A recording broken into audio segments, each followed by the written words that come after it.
오늘 우리에게 주시는 하나님 말씀은 히브리서 7장 11절에서 19절의 말씀입니다.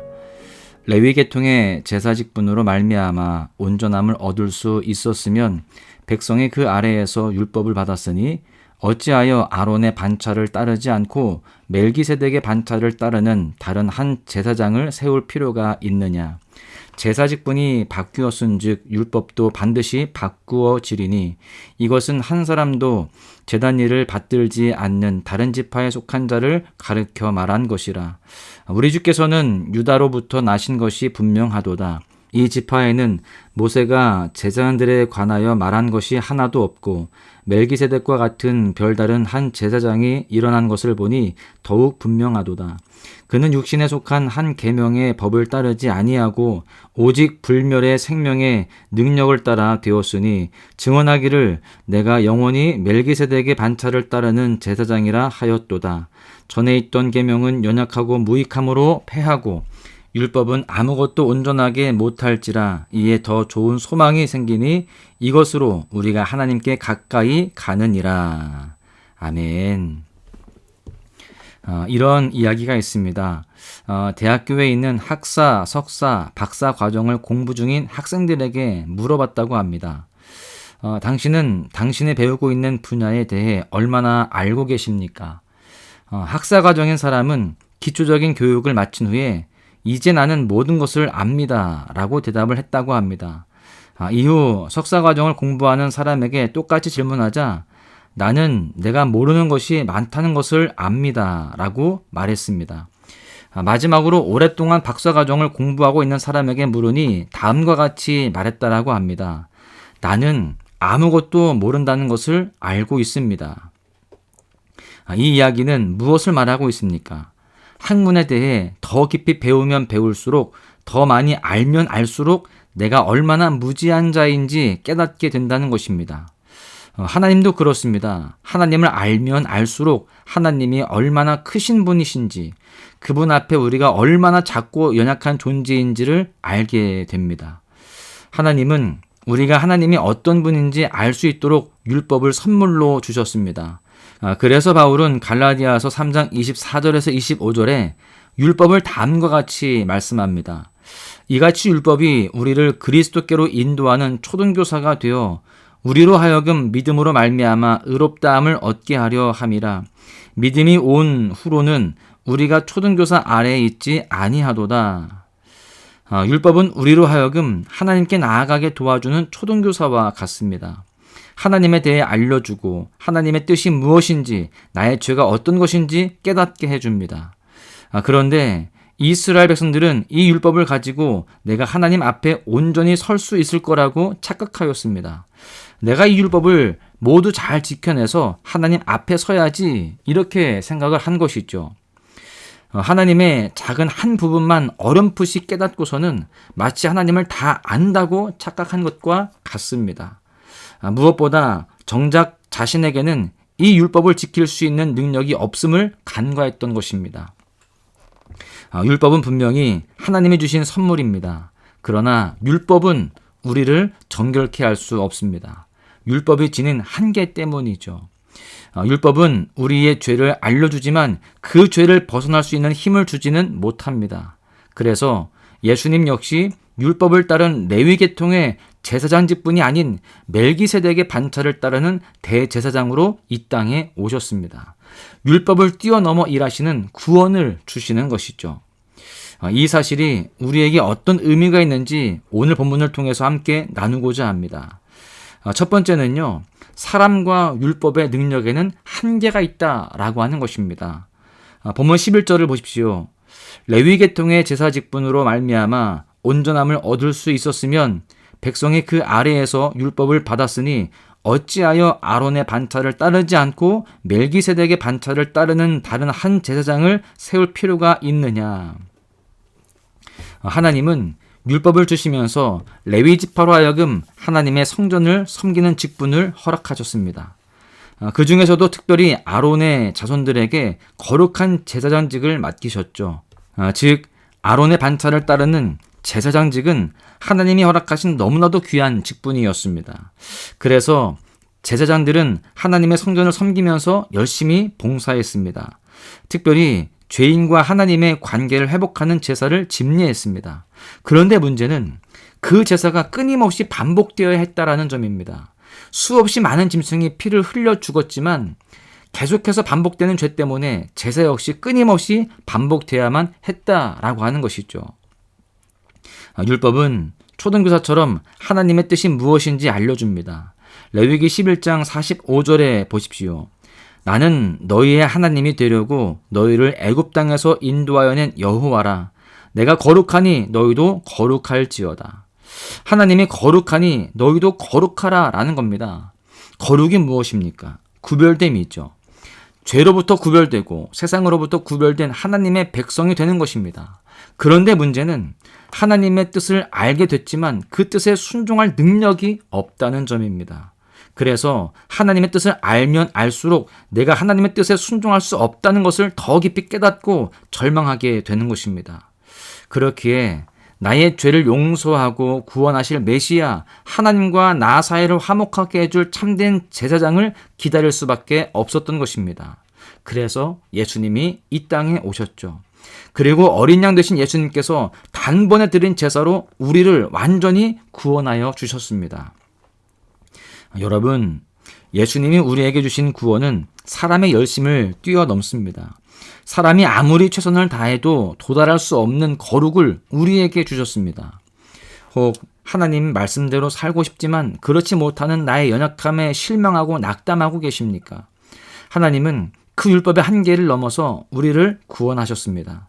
우리는 구원을 받기 위해서 율법을 지키는 자가 아닙니다. 이미 구원을 주셨기에 그 은혜에 감사하며 하나님 말씀대로 살아가는 자입니다. 우리 모두가 우리의 한계를 뛰어넘으신 예수님의 거룩하게 하심을 힘입어서 하나님께 나아갈 수 있기를 간절히 축복합니다. 두 번째는요, 예수님은 하나님이 예비하신 완전한 제사장이다 라고 하는 겁니다. 만약 구약성경을 깔때기에 넣고 꾹 압축한다면 한 점에 딱 모이게 될 것입니다. 바로 예수 그리스도예요. 구약성경 전체가 우리를 구원하기 위해 오실 완전한 제사장이신 예수님을 가리키고 있습니다. 특별히 하나님은 오래전부터 유다 지파에서 메시아가 오실 것임을 예언하셨습니다. 이사야 11장 10절의 말씀입니다. 그날에 이새의 뿌리에서 한 싹이 나서 만민의 기치로 설 것이요 열방이 그에게로 돌아오리니 그가 거한 곳이 영화로우리라. 이새는 유다 지파로서 다윗의 아버지입니다. 하나님께서 유다 지파인 이새의 후손을 통해서 열방이 하나님께 돌아올 것이라고 말씀하셨습니다. 또 미가서 5장 2절에도 보시면 베들레헴 에브라다야 너는 유다 족속 중에 작을지라도 이스라엘을 다스릴 자가 내게서 내게로 나올 것이라. 그의 근본은 상고에 영원에 있느니라. 하나님께서 레위 지파와 상관없는 유다 지파를 통해 메시아가 오실 것임을 예언하게 하셨습니다. 그런 의미에서 오늘 본문 14절에서 15절은요, 그 메시아가 바로 예수님임을 분명하게 알려주고 있습니다. 본문 14절에서 15절을 보십시오. 우리 주께서는 유다로부터 나신 것이 분명하도다. 이 지파에는 모세가 제사장들에 관하여 말한 것이 하나도 없고 멜기세덱과 같은 별다른 한 제사장이 일어난 것을 보니 더욱 분명하도다. 예수님은 율법의 한계를 뛰어넘어 완전한 구원을 이루시려고 율법이 정한 레위의 후손으로 오시지 않으셨습니다. 모세를 통해 율법을 주시기 훨씬 이전부터 있던 왕이요 제사장인 멜기세덱의 반차를 따라 이 땅에 오신 것입니다. 여러분, 율법이 할 수 없는 일을 예수님이 이루셨습니다. 율법의 한계에 매여 있던 우리를 구원하셨습니다. 예수님은 율법보다 크신 분이십니다. 아론의 반차를 따르는 제사장들과는 비교할 수도 없는 하나님께서 약속하신 완전한 제사장이십니다. 이처럼 하나님의 약속은 반드시 성취됩니다. 하나님은 완전한 제사장이신 예수님을 통해서 우리를 온전히 구원하여 주셨습니다. 우리의 아빠, 아버지 되신 하나님은 이런 분이세요. 완전하시고 실수가 없으십니다. 그 신실하신 하나님께 우리 모두는 더 깊이 나아가야 할 줄로 믿습니다. 우리가 받은 이 구원의 기쁨이 날마다 우리 속에 차고 넘쳐서 우리 주변의 사람들에게 흘려보낼 수 있기를 간절히 소망합니다. 세 번째는요, 우리는 더 좋은 소망을 가진 자다라고 하는 것입니다. 예수님은 우리에게 완전한 구원을 주셨습니다. 더 이상 반복할 필요 없는 완전한 속죄를 예수님의 피값으로 치르셨습니다. 우리가 누리고 있는 이 은혜는 분명히 구약의 성도들이 약속으로 받았지만 경험할 수는 없었던 은혜입니다. 그들이 꿈으로만 꾸던 일이 우리에게는 현실로 주어진 것이죠.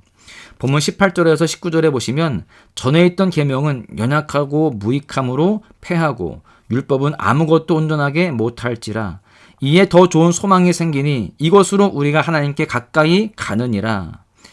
예수님의 구원하심으로 연약한 율법은 폐하여졌습니다. 아니, 율법이 완성되었죠. 그렇게 신약의 성도인 우리에게는 더 좋은 소망이 생겼습니다. 더 좋은 소망이란 예수님을 통해서 얻게 된 새 언약과 구원을 뜻합니다. 예수님이 십자가에 달려 죽으실 때 지성소로 나아가지 못하게 막던 휘장이 찢어졌습니다. 지성소는 하나님이 임재해 계시던 곳이고 대제사장조차 1년에 한 번밖에 들어갈 수 없는 거룩한 장소였습니다. 그래서 지성소에 들어가는 대제사장의 옷에는요, 방울이 달려있었다라고 하죠. 만약에 지성소 안에 들어간 대제사장의 움직임이 멈춰서 방울 소리가 들리지 않으면 그가 죽은 것으로 간주했습니다. 그만큼 하나님 앞에 나아간다는 것은 두려운 일이었지만 이제 우리는 더 좋은 소망 되신 예수님을 통해서 하나님 앞에 나아갈 수 있게 되었다라고 하는 것입니다. 여러분, 우리는 더 좋은 소망을 가진 자입니다. 예수님을 통해 담대히 하나님 앞에 나아갈 수 있게 되었어요. 마음껏 하나님을 예배하며 하나님과 교제할 수 있는 화목을 누리게 되었습니다. 그래서 방금 읽은 19절에 다음과 같이 말씀한 겁니다. 이것으로 우리가 하나님께 가까이 가느니라. 우리가 하나님께 나아갈 수 있는 놀라운 복을 받게 되었다라고 하는 것입니다. 여러분은 지금 어떤 마음으로 하나님 앞에 예배하고 계십니까? 어떤 심정으로 하나님 앞에 나아가고 계십니까? 예수님이 우리의 더 좋은 소망이 되십니다. 그 은혜로 우리가 예배자로 서 있습니다. 우리가 드리는 모든 예배가 또한 우리에게 허락하신 삶의 예배가 온전히 하나님 앞에 나아가는 시간이 될 수 있기를 간절히 소망합니다. 여러분이 구약의 성도들이 꿈꾸었던 그 은혜를 마음껏 누리며 온전한 찬양과 삶의 예배를 올려드리면서 귀하게 쓰임받으시고 승리하시기를 간절히 축복합니다. 말씀을 정리합니다. 사랑하는 소망가족 여러분, 오늘 우리가 나눈 말씀을 통해 예수님께서 주신 더 좋은 소망이 무엇인지 다시금 생각해보게 되었습니다. 율법은 우리에게 하나님의 뜻을 알려주지만 우리를 온전하게 하지는 못했습니다. 그러나 예수님께서 오심으로 율법의 한계를 넘어서는 완전한 구원과 하나님과의 화목이 주어졌습니다. 이제 우리는 더 이상 반복되는 제사나 두려움에 얽매이지 않고 예수님을 통해 담대히 하나님 앞에 나아가는 은혜를 누리게 되었습니다. 그러므로 우리의 연약함에 실망하지 마시기를 축복합니다. 예수님이 이루신 구원을 기억하며 감사와 기쁨으로 더욱 담대히 하나님께 나아가시기를 소망합니다. 우리 모두가 오늘 하루 가운데에 또 우리에게 허락하신 일상에서 구약의 성도들이 그토록 바라던 은혜를 마음껏 누리며 하나님께 온전한 예배를 올려드리며 승리하시기를 주님의 이름으로 간절히 축원합니다. 주의 보좌로 나아갑니다. 주의 얼굴을 바라봅니다. 두 손을 들고 겸비함으로 하나 되어 주께 나아갑니다. 주의 은혜에 목마릅니다.